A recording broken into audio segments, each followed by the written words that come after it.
Hi everyone, I'm Alicia Fiorletta, and I'm being joined right now with Brent Sanders, Business Development Manager for Panasonic Solutions for Business.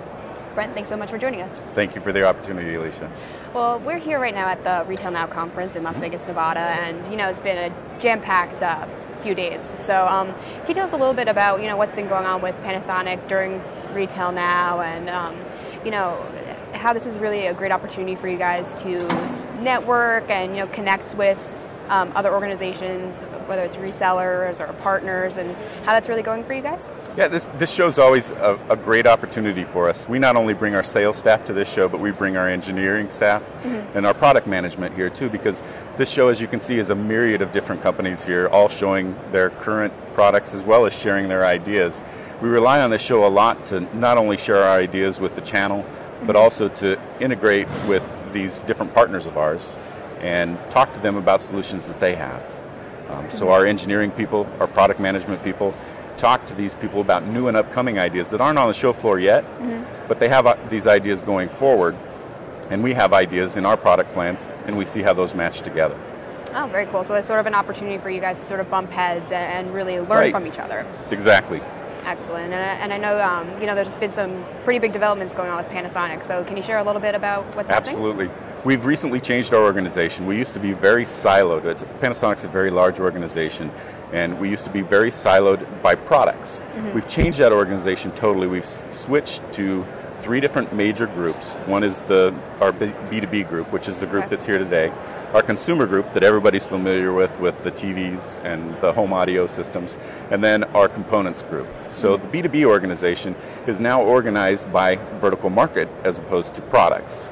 So what we're showing in our booth is a little bit different this year than it has been in prior years. We're showing the myriad of different products that can go into a retail space, whether that be a restaurant or it be typical small box, big box retail, or any kind of retail space. So we've got security cameras, point of sale,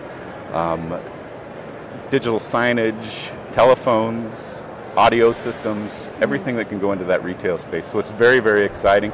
We're offering all the people here, all of our channel partners, the opportunity to also bring on those products where they typically haven't had anybody to sell those products. They can now introduce those to their existing customers. Oh, very cool. So you guys are pretty much covering the gamut in terms of the retail experience and solutions. So how are you sort of going to market with this new business approach and educating prospects and partners on this new direction? Well, as I said before, since we changed our organization, it's vertically focused.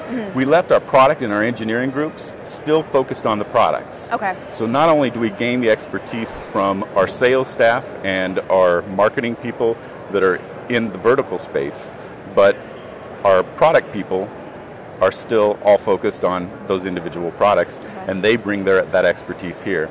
So we're educating them through the product people and bringing those people up to speed with our vertical market focused people. Yeah, education is obviously a big part of the RetailNOW experience. Huge, yes. And they've covered such a variety of topics and trends that are happening right now in the retail space. So from Panasonic's perspective, what are the leading trends right now for you guys, whether it's in discussions with partners or retail customers? What do you see happening right now? Well, a couple different things. What we see happening, this new frugal economy that seems to be the norm and it's here to stay, has really shrunk our customers' IT base. So they used to have some pretty big IT infrastructures in even the smaller organizations. Now, even in the larger organizations, that IT infrastructure has shrunk down a lot. So we've been able to give them tons of information in the past. As you see with all the different products on the show floor, there is a lot of information that's being presented to these guys, and they're having fewer and fewer people to review that information. Our main goal is to take all of those disparate systems as they are now and intertwine them together and provide that information in better ways. In other words, to alert them to conditions that they're looking for rather than have them go through all of the data that we're presenting. We'll give them that alert so they can just attack that piece of information and work with those smaller infrastructures. All right, excellent. And in terms of the hot topics that are happening right now at RetailNOW, it seems to be mobile and software as a service. Yeah. So what do you guys think about the direction of this evolution that's taking place in retail and hospitality? And can you share any insights in terms of how organizations can keep pace with these trends? Because I think that seems to be the struggle right now. It is, and I think there's a couple of hurdles, and I think I've heard a lot of people talking about it on the show floor today. Mm-hmm. We are manufacturing, of course, the POS systems and the mobile devices, the tablets and the handhelds, mm-hmm. and so we have to keep a keen eye on the mobile payment systems. The big hurdles with the mobile payment systems, I think, are the wide acceptance. Somebody's going to have to step up. It's going to have to be one of those big box players or a big restaurant chain that's going to step up before that actually comes to fruition. And then there's the whole security side of it. This industry was kind of rocked with the whole PCI standards, and right. I think everyone's kind of got their arms, for the most part, got their arms around it now, mm-hmm. But there's still a little scare of, from the consumer side, do I really want to pay something with my mobile device? How secure is that? So I think there's a couple things going on. The technology's there. I think it's just the acceptance and the trust that the consumer is going to have that it's actually going to work. Yeah. And from the software as a service, ASP, cloud, whatever you want to call mm-hmm. It's been around for a long time.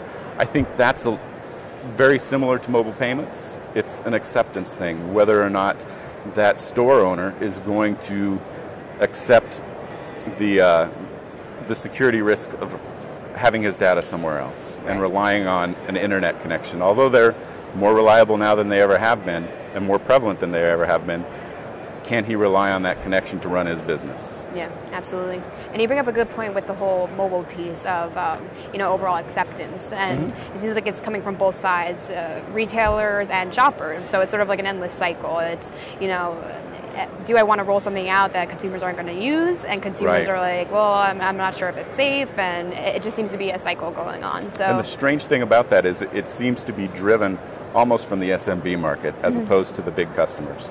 You see a lot of acceptance of the iPad kind of application where the small business owner has an iPad mm-hmm. and they're delivering and they're taking the credit cards from the mobile payment. The larger people are kind of shying away from it right now. So it's kind of an interesting situation right now. Yeah, absolutely. And we've been hearing all about the new shopper, so cross-channel, omni-channel, all of these terminologies that are coming to the space right now. So, I guess the key question is, how can both retailers and, solution providers and technology providers sort of come together and collaborate and keep pace with all these trends, because it seems like such a daunting space right now because there's so much going on. Right. So what are your thoughts on that in terms of how the retail industry can better collaborate as a whole?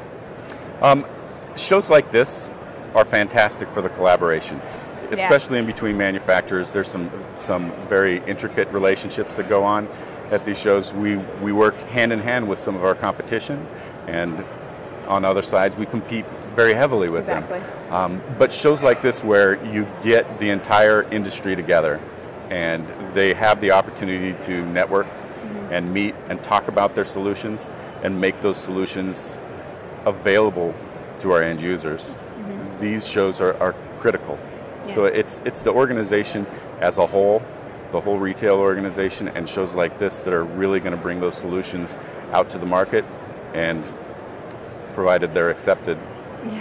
Yeah, absolutely. And just the amount of education and resources that are available to organizations during this conference is tremendous. And I think that's a big stepping stone to get to that new era of retail that everyone's been talking about. But in terms of Panasonic, I know we discussed the new integrated approach to your business, mm-hmm. but is there anything else that we can expect from Panasonic? Or Yeah, we're working with a couple different providers to more, like I said before, more tightly marry those disparate systems.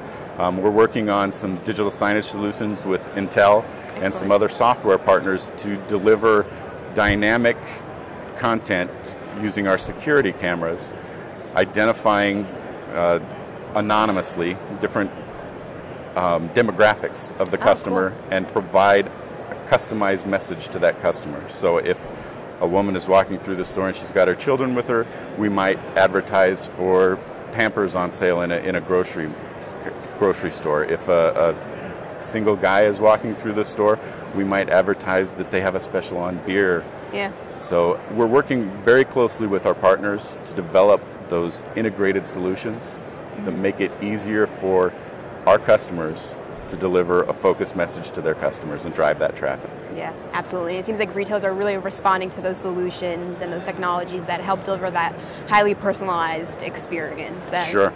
And that seems to be the end result and the end goal, because in the end that personalization will drive loyalty and purchases and turning one-time buyers into repeat customers. So right. It's definitely a very interesting time for retail. And Brent, it was a pleasure to get to connect with you, Very nice to meet you. And get to pick your brain a little bit. And thanks everyone out there for watching.